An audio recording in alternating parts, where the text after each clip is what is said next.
নমস্কাৰ বন্ধু বান্ধৱীসকল, মোৰ ইউটিউব চেনেল ষ্টাডি ক্লাবলৈ সকলোকে স্বাগতম জনাইছোঁ।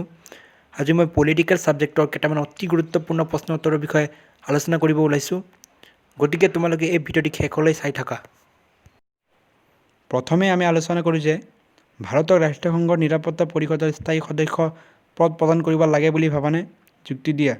নাইবা নিৰাপত্তা পৰিষদত ভাৰতৰ স্থায়ী পদৰ দাবী যুক্তিযুক্ততা ব্যাখ্যা কৰা।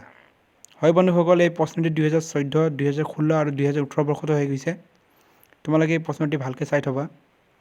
ইয়াৰ উত্তৰটো হ'ল যে নিৰাপত্তা পৰিষদত ভাৰত বা ভাৰতক স্থায়ী পদৰ দাবীদাৰ বা স্থায়ী পদ প্ৰদান কৰা উচিত। ইয়াৰ যুক্তি বা কাৰণসমূহ হ'ল: 1 নম্বৰ কাৰণটি হ'ল ভাৰতবৰ্ষই বিশ্ব শান্তি প্ৰতিষ্ঠা কৰাৰ বাবে সদায় বিশেষ ভূমিকা গ্ৰহণ কৰি আহিছে।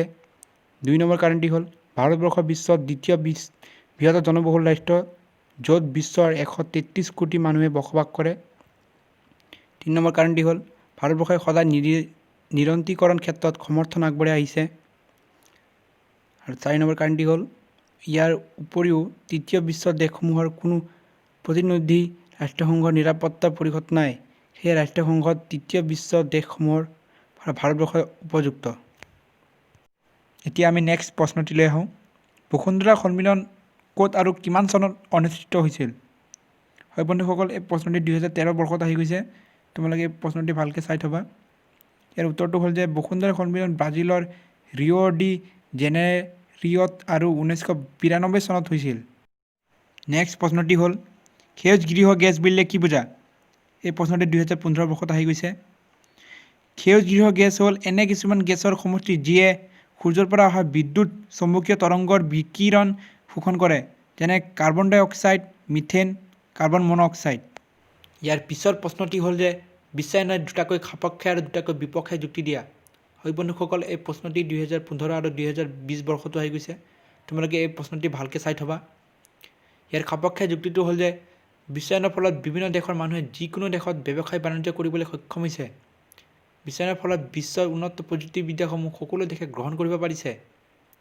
এই বিপক্ষে যুক্তিটো হ'ল যে বিশ্বায়নৰ দ্বাৰা বহুজাতিক কোম্পানী বা পুঁজিপতিসকলে ৰাষ্ট্ৰসমূহত হস্তক্ষেপ কৰাৰ সুবিধা লাভ কৰিছে, যিটো ৰাষ্ট্ৰৰ সাৰ্বভৌমত্বৰ ক্ষেত্ৰত প্ৰশ্ন চিহ্নৰ অৱতাৰণ কৰিছে। বিশ্বায়নৰ ফলত ক্ষুদ্ৰ আৰু থলুৱা ব্যৱসায়ীসকল ক্ষতিগ্ৰস্ত হৈ আহিছে। ইয়াৰ পিছৰ প্ৰশ্নটি হ'ল যে বিশ্বায়নৰ অৰ্থনৈতিক পৰিণতিসমূহৰ বিষয়ে চমুকৈ লিখা। হয় বন্ধুসকল, এই প্ৰশ্নটি 2018 বৰ্ষত আহি গৈছে। তোমালোকে এই প্ৰশ্নটি ভালকৈ চাই থবা। ইয়াৰ উত্তৰটো হ'ল যে বিশ্বায়নে বিভিন্ন ক্ষেত্ৰসমূহৰ লগতে অৰ্থনৈতিক ক্ষেত্ৰতো ভাল আৰু বেয়া ফলাফল সৃষ্টি কৰিছে। তলত বিশ্বায়নৰ অৰ্থনৈতিক ফলাফলসমূহে উল্লেখ কৰা হ'ল। ইয়াৰ 1 নম্বৰ ফলাফলটো হ'ল বিশ্বায়নৰ ফলত বিশ্বৰ বিভিন্ন দেশৰ ব্যৱসায়ীসকলে দেশীয় সীমা অতিক্ৰম কৰি আন দেশত ব্যৱসায় কৰিবলৈ সক্ষম হৈছে। ইয়াৰ 2 নম্বৰ ফলাফলটো হ'ল বিশ্বায়নৰ ফলত বিশ্বৰ বিভিন্ন দেশত উদ্যোগীকৰণ হোৱাৰ ফলস্বৰূপে নিবনুৱা সমস্যাবোৰ কিছু পৰিমাণে সমাধান হৈছে। ইয়াৰ 3 নম্বৰ ফলাফলটো হ'ল অৱশ্য বিশ্বায়নৰ ফলত বৃহৎ উদ্যোগসমূহৰ প্ৰভাৱত ক্ষুদ্ৰ আৰু থলুৱা ব্যৱসায়ীসকল ক্ষতিগ্ৰস্ত হৈছে। ইয়াৰ 4 নম্বৰ ফলাফলটো হ'ল বিশ্বায়নৰ ফলস্বৰূপে বিশ্ব বেংক আৰু IMFৰ সহায়ত উন্নয়নশীল দেশসমূহে ঋণ লাভ কৰিবলৈ সক্ষম হৈছে। আশা কৰোঁ বন্ধুসকল তোমালোকে এই ভিডিঅ'টি ভাল পালা।